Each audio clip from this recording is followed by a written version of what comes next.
Chapter 20. Nuts. I woke up, still in the white room. I rubbed the sleep from my eyes. I wasn't sure how long I'd been asleep, if it was just a nap or if days had passed. It didn't matter. What mattered was getting out. The door clicked and opened, the man standing there. He had no tray, but he entered the room. The door started to close behind him. My eyes widened.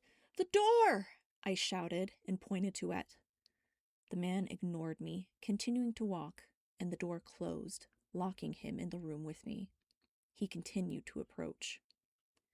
I stayed behind the chair, keeping it between us for as long as possible. I was standing by the time he had stopped in front of the chair, an arm's length away from it. "I am Nicola, but everyone calls me Nick. May I?" He pointed to the chair, as if asking for permission to sit. I said nothing, and he sat. I backed up several steps, trying to keep as far away from him as possible. He turned to sit sideways, looking back at me. "You know, this would be more comfortable if you were in front of me." I didn't move. He sighed. "Oh, well, I guess we'll do it this way." He shifted on the seat, trying to get comfortable. "I am trying to achieve something that hasn't happened in millennia, and you might be able to help me. Immortality without weakness. A rebirth the world forgot was possible. I require energy, a lot of it, in order to do this. After centuries of experimenting, I think I have finally figured out how to harvest that energy." "Harvest? Wait, centuries?" "And you are going to help me." He smiled for the first time. If he hadn't been my kidnapper, I would have thought it was a nice smile. His teeth were even and white, his lips full. But he was my kidnapper, and that smile frightened me to my core. I trembled, though I fought to look as strong as possible. "You're a tough one. Your energy is going to be perfect.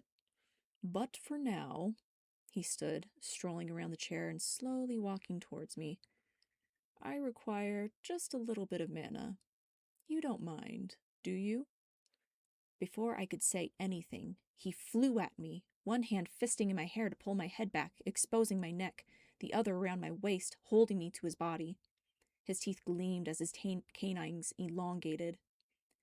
"Don't worry, I'm not going to kill you. I'm just a little thirsty." And his mouth was on my neck, his snake-like teeth sinking into my flesh. I screamed and thrashed, pushing against his body with my hands as hard as I could. He pulled his head back, yanking on my hair to get my attention, making me yelp. He snarled, "Would you please stop? I'm just getting a small drink and then I'll leave." He bit again, the prickling, needle-like sensation unsettling against my neck. He stayed at least a minute longer before releasing my neck again and sighing, "Thank you, dear." He let go of my waist and I tumbled backwards, landing on my butt. I scrambled to get as far away from him as I could, holding the side of my neck. I hit the back corner of the cell and tried to get even further away by becoming as small as possible, my knees curling up and my head curling in. He wiped his mouth with a dark kerchief that was in his pocket. He replaced it before looking at me again, a lazy smile on his face. "Might I say, you certainly are delicious." His eyes gleamed, an awful sight. He walked toward the door, and it swung open. It closed behind him, the lock clicking with finality. I curled up tighter into a ball and sobbed, holding my neck where he had bitten. I pulled away my hand and looked. No blood. I couldn't think, couldn't move. What if this man... Never mind, he wasn't a man. He was a vampire. What if this vampire decided to keep me forever as his own personal mana factory? I couldn't stop my tears, nor the choked sobs as they racked my body. I don't know how long I cried for. I cried until I couldn't anymore, my eyes unseeing as I stared in the middle distance. I had to get out of here. I had to figure out a way. I would figure out a way.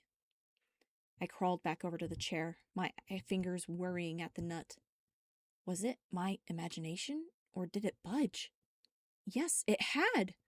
I continued twisting until the nut was completely off. 1 down, 3 to go.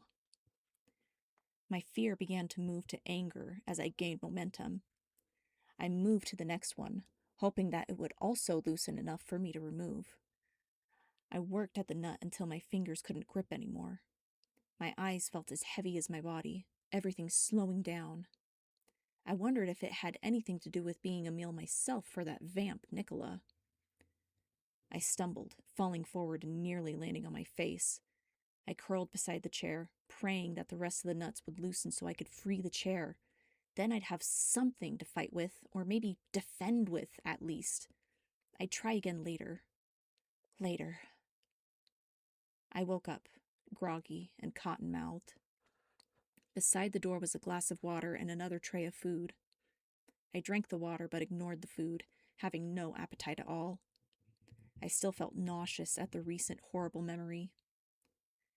I still carried the tray over to the chair. I was convinced that there had to be a camera in here somewhere. Every time Nicola came over to the speaker, it seemed like he could see exactly what I was doing. I set the tray on the seat again, sitting in front of it. I grabbed a piece of fruit with one hand, the other resting near the leg of the chair. I worked at the nut, willing it to loosen. It somehow did, and I removed it. The third nut was blessedly loose and came off without much convincing. I put the full tray back by the door and walked back to the chair, curling up on the floor next to it as if I'd go to sleep again. But my one hand worked at the last nut. Tight. Please, please, just let go, please!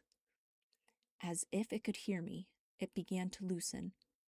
But just as I had begun to loosen it, the door clicked. I stopped, not waiting to be caught, and stood up. Nicholas stood there, a disappointed look on his face. You really need to eat more, you know. How else will you have the energy that I need? But no matter. He stooped to pick up the tray. We can try again later, when you're feeling a little more cooperative. The door swung and clicked closed behind him as he left. I eased my body back into the side-lying position I was in before. I removed the last nut, grateful that I had accomplished something. I was resolved to do something to get out of here. Now to wait until he came back. If I could throw the chair at him and distract him, maybe I could close the door behind me and lock him in. Or maybe I'll at least have enough time to get out of here. Either way, now it was the waiting game. Does anybody even know that I'm missing yet? Has anyone begun to search for me? Everyone at work probably figures I called in sick or something. But they have Michael now, so they won't feel my absence as badly.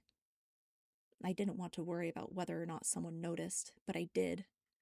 My parents. There's no way they'd know at all. Maybe Michael. No, he's just a friend. I haven't spoken to him since he escorted me home after Anton's. That last evening had been drizzly, the rain coming down lighter than it had earlier in the day. I was grateful that my building wasn't too far away, but it would have been nice to have a little more time to walk with Michael. As the weeks wore on, we'd become closer. We'd send each other memes and funny pictures, beginning to understand each other's sense of humor. We arrived at my door too quickly. Do you want to come in for a bit? Grab a coffee before you face the rain again? I'd love to, but I don't think it'd be very fair to Husker. He doesn't like me much, so I wonder if it's best that I don't come in often. I was disappointed, not ready to be alone just yet. He's just a grumpy butt. You don't need to worry about him, I assured him. He smiled. I really would love to, but I told my parents that I'd call them today and they're in a different time zone. Maybe next time? I smiled back, not nearly as bright. All right, next time then. He waved and left. That was the last I had seen of Michael, of anyone I knew. Please, somebody, notice. Around and down, then up the other side. Michael listened for Drew's mind. She was frightened. No, more than frightened. She was terrified. and she kept thinking about how to get out of wherever she was. That's my girl. Keep thinking. Keep hoping. We're coming. They wended down alleys and back streets with little traffic, continuing to follow that faint link. Come on, Drew. You can do this. Just hold on. We're coming.